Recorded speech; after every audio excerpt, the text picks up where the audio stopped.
brought you by Silver Pumps and Motors. Top quality और consistent performance के लिए सिर्फ सिल्वर पंप्स नाम याद रखना। ఇంతవరకు ఏపీకే పరిమితమైన టీడీఆర్ కుంభకోణం ఆరోపణలు ఇప్పుడు తెలంగాణను తాకాయి. గత వైసీపీ పాలకులు టీడీఆర్ పేర్లతో వేల కోట్ల అవినీతికి పాల్పడ్డారని టీడీపీ నేతలు ఆరోపిస్తుంటే ఇటు తెలంగాణలో అధికార కాంగ్రెస్ ను టార్గెట్ చేసింది బీఆర్ఎస్.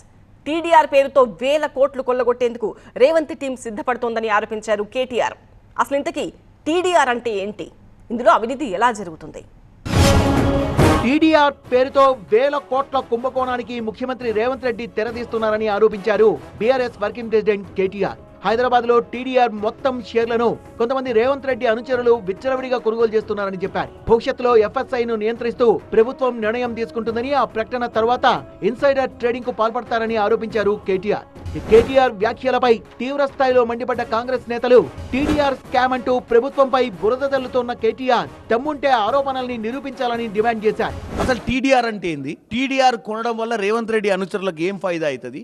ఏ రేవంత్ రెడ్డి అనుచరుడు ఈ టీడీఆర్ కొంటుండు? ఈ టీడీఆర్ కొని దాని ఎఫ్ఎస్ఐ వచ్చిన తర్వాత ఆ టీడీఆర్ని ఎట్లా కన్వర్ట్ చేస్తారో క్లియర్గా తెలంగాణ ప్రజలకు నువ్వు చెప్పాలి. రింగ్ రోడ్డు, కోకాపేట చుట్టుపక్కల ప్రాంతాలలో కొన్నారు. జన్వాడలో ఉన్న 100% ల్యాండ్ ఉంటే 80% భూమి ఓనర్లు ఎవరు? మోకిలాల ఎవరు? ఇవన్నీ తెలియదు అనుకుంటున్నాం ఆ కేటీఆర్. టీడీఆర్ల అంశం అటు ఏపీలో కూడా మంట పుట్టిస్తోంది. వైసీపీ హయాంలో టీడీఆర్ బాండ్ల జారీలో భారీగా అవకతవకలు జరిగాయన్నారు మంత్రి నారాయణ. తణుకు, తిరుపతి, విశాఖ సహా రాష్ట్ర వ్యాప్తంగా భారీ స్కామ్ జరిగిందని అసెంబ్లీలో ప్రకటించిన మంత్రి దీనిపై విచారణకు ఆదేశించామని, రిపోర్ట్ రాగానే బాధ్యులపై చర్యలు తీసుకుంటామని స్పష్టం చేశారు. అధ్యక్ష, ఈ టీడీఆర్ బాండ్స్ విషయం గత ప్రభుత్వంలో కంప్లీట్ గా టోటల్ అవకతవకలు చేసింది అధ్యక్ష. ఒక మున్సిపాలిటీలోనే కాదు, ఈరోజు తణుకు తీసుకుంటే 63.24 కోట్ల వాల్యూ ఉండేది 754.67 కోట్లకి ఇచ్చారు అధ్యక్ష. అదేవిధంగా తిరుపతిలో కూడా ఒక 170.99 కోట్లకి యాక్చువల్గా 29 బాండ్స్ స్కామ్ వచ్చింది అధ్యక్ష. అదే కాదు, విశాఖపట్నం కానీ చాలా మున్సిపాలిటీలు ఇచ్చారు. దీని మీద యాక్చువల్గా vigilance enforcement enquiry, CID enquiry వేస్తుంది. దాని డీటెయిల్స్ వస్తాయి అధ్యక్ష. రాగానే దాని మీద ఖచ్చితంగా యాక్షన్ తీసుకుంటాం. పట్టణాలు, నగరాల్లో రహదారులు, డ్రైన్ల విస్తరణలో స్థలాలు, భవనాలు కోల్పోయిన యజమానులకు పరిహారంగా నగదుకు బదులు ట్రాన్స్ఫర్బుల్ డెవలప్మెంట్ రైట్స్ ను ప్రభుత్వం జారీ చేస్తుంది. వీటినే టీడీఆర్ బాండ్స్ అంటారు.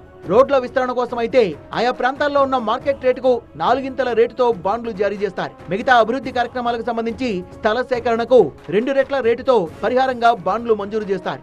బాండ్స్ అమ్ముకునేందుకు, వేరే వారికి రిజిస్టర్ చేసేందుకు కూడా అవకాశం ఉంటుంది. స్థలం ఇచ్చిన 4 రెట్ల విస్తీర్ణంలో మున్సిపాలిటీ ప్లాన్ లేకుండానే అదనంగా నిర్మాణాలు చేసుకోవచ్చు. దానివల్ల స్థల యజమానులు లబ్ధి పొందుతారు. టీడీఆర్ బాండ్లు కొనుగోలు చేసుకున్నా సరే వాళ్లు కూడా అనుమతులు లేకుండా అదనంగా నిర్మించుకోవచ్చు. ఇక్కడే భారీ ఎత్తున అవినీతి జరుగుతోంది. సేకరించిన స్థలం ఒకచోట ఉంటే పరిహారం ఎక్కడో ఉన్న ఖరీదైన స్థలం విలువను పరిగణనలోకి తీసుకొని బాండ్లను జారీ చేసిన ఘటనలు అనేకం వెలుగు చూస్తున్నాయి. రూరల్లోనూ ఎక్కడో ఒక ల్యాండ్ ఇస్తూ ఉంటే వాళ్ళు అడ్రస్ టౌన్లో ఎక్కడో టౌన్ సెంటర్లో అడ్రస్ ఇస్తే దాని వాల్యూ వేసేసారు. ఇక్కడ జరిగిందంటే వెరీ సింపుల్. ల్యాండ్ ఇచ్చింది ఒక దగ్గర, కానీ హౌస్ అడ్రస్ చూపించింది ఎక్కడంటే సిటీ సెంటర్లో ఒక ఇల్లు చూపించారు. రిజిస్ట్రేషన్ వాల్యూ ప్రకారం అది వచ్చింది. టీడీఆర్ బాండ్లను రాష్ట్రంలో ఏ నగరంలో అయినా అదనంగా నిర్మించుకునే భవనాల నిర్మాణాల లైసెన్స్ ఫీజులు, బెటర్మెంట్ ఛార్జీలు, అదనపు బెటర్మెంట్ ఛార్జీలు, 14% ఓపెన్ స్పేస్ ఛార్జీలు తదితర ఫీజులకు బదులుగా వినియోగించుకోవచ్చు. దీంతో మున్సిపల్, పట్టణాభివృద్ధి సంస్థలకు చెల్లించాల్సిన ఫీజు చెల్లించకుండా నిర్మాణదారులు తక్కువ రేటుతో బాండ్లు కొనుగోలు చేసుకుని వినియోగించుకుంటున్నారు. టీడీఆర్లు తక్కువ సంఖ్యలో అందుబాటులో ఉండడం, మరోవైపు స్థలం లభ్యత తక్కువగా ఉండి ఎక్కువ నిర్మాణాలు కట్టాల్సిన పరిస్థితులు రోజురోజుకు పెరుగుతుండడంతో వీటి జారీలో అవకతవకలు జరుగుతున్నాయి.